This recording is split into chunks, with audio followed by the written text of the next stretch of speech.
folks, with all the speculation surrounding the election, the fact that tech stocks ran so much and probably priced in the rest of their earnings for this year, we're seeing this S&P 500, the Dow Jones, the NASDAQ all trending sideways. But more importantly, I want to deep dive down into some of that stock news on investors' minds when we're talking about Tesla earnings, the short sellers surrounding Hyliion. We're going to be dipping into some Nikola along with some of that Google news, considering there are more backlashes coming in from the government calling them monopolies. So in the clarity of my transparency, smash that like button, folks, and let's welcome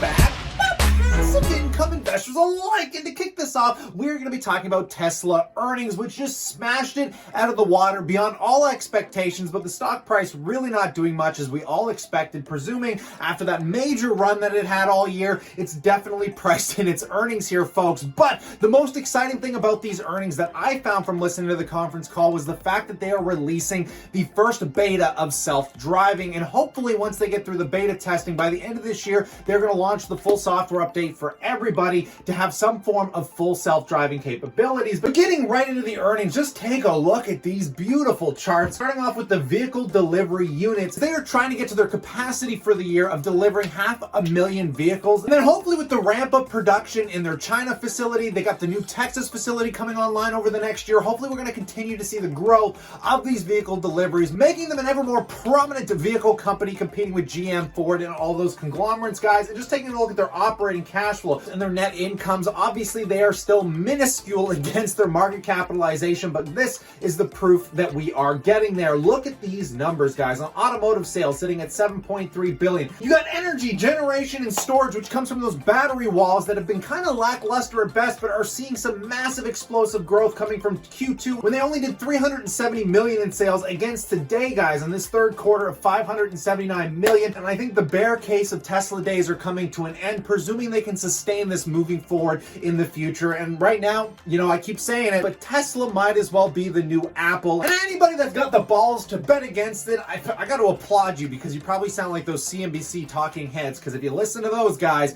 God knows you didn't make any money this year here, folks. Now, moving into some other news, obviously we got to talk about Hyliion. After they went through their merger acquisition, the company tanked massively from a combination of short sellers and also the fact of major share dilution. So they went through the merger and they got listed on the New York Stock Exchange. They basically issued out like tens of millions of shares, which would have been fine. The stock I wouldn't have suspected to drop as much, but it primarily came down to this Bonitas research along with a few other guys that have just been hammering articles trying to short this sucker into the ground. If you've never heard of these guys, neither have I, so I don't blame you, but just take a look at some of these tweets and articles they've been posting. And it all starts with Jim Cramer saying he recommends investors wait for Hyliion stock to fall below $20 before buying into it. And as we go up, things just get worse and worse, with probably the worst article of them all, if proven true, that is, of course. It says Hyliion 30% fuel efficiency savings is a lie. After 2 years of testing Hyliion's Hybrid X product, PAM Transportation, ticker symbol PTSI,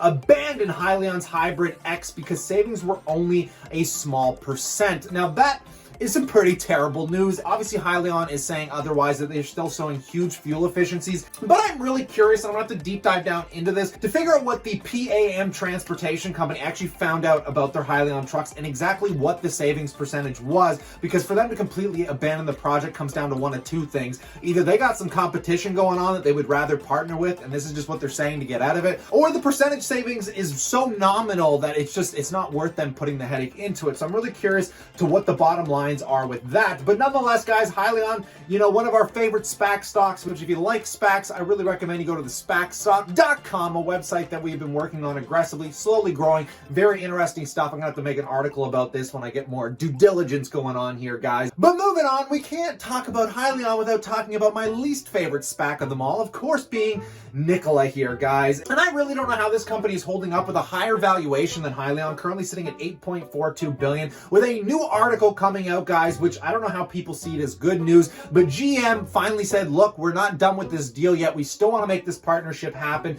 But nonetheless, just reading through this interesting article, it says shares of Nikola were shaky last week when the current CEO, Mark Russell, because obviously we got no more Trevor Milton thanks to the Hindenburg report, hinted that if a deal could not be reached, Nikola's Badger truck may be dropped from the product line. And it's crazy that they're even saying this and the stock is still able to trickle up a little bit higher here, guys. But the commitment from General Motors is some of the only good news Nikola investors have received over the last few months, as they have been taken on a whirlwind ride from the former CEO, Trevor Milton, of course, right? So we're just going to be sitting here patiently. If this deal falls through, well, they actually have a hope in hell. But for right now, because the stock sank so much and that GM deal was based off like a $40 price target, was going to be worth billions, is now obviously cut completely in half, and GM is probably going to want a lot more in their pocket than they were initially offered. And now in final news, and there is so much to talk about surrounding this topic, but more importantly, we're going to hone in on Google. Now, they are getting attacked pretty aggressively thanks to their conglomeracy and the fact that everybody keeps thinking Amazon, Google, Facebook, all of them are complete monopolies. And the government is still continuing to try and step in. Not that their efforts really lead to anything, but just reading through this article, the U.S. Justice Department and 11 state attorney generals have filed a blockbuster lawsuit against Google, accusing them of being an illegal monopoly because of its stranglehold on the internet search. The government alleged Google has come by its wild success, 80% of market share in the U.S. search, a valuation ellipsing $1 trillion unfairly, as they so claim. It said multi-billion-dollar deals Google has struck to be the default search engine in many of the world's web browsers, and smartphones have boxed out its rivals, which, if you did not know, Google actually pays Apple billions of dollars to make sure they are the default search browser, competing against Bing and all those other terrible browsers we really don't want to use anyways, because let's be real, it's like Amazon. If you tried to separate those companies up, you're just going to make them much worse companies, way harder, way less user-friendly, and it's just dumb all around here, guys. But at the same time, I mean, the government had no problem stepping in on the Intercontinental Exchange,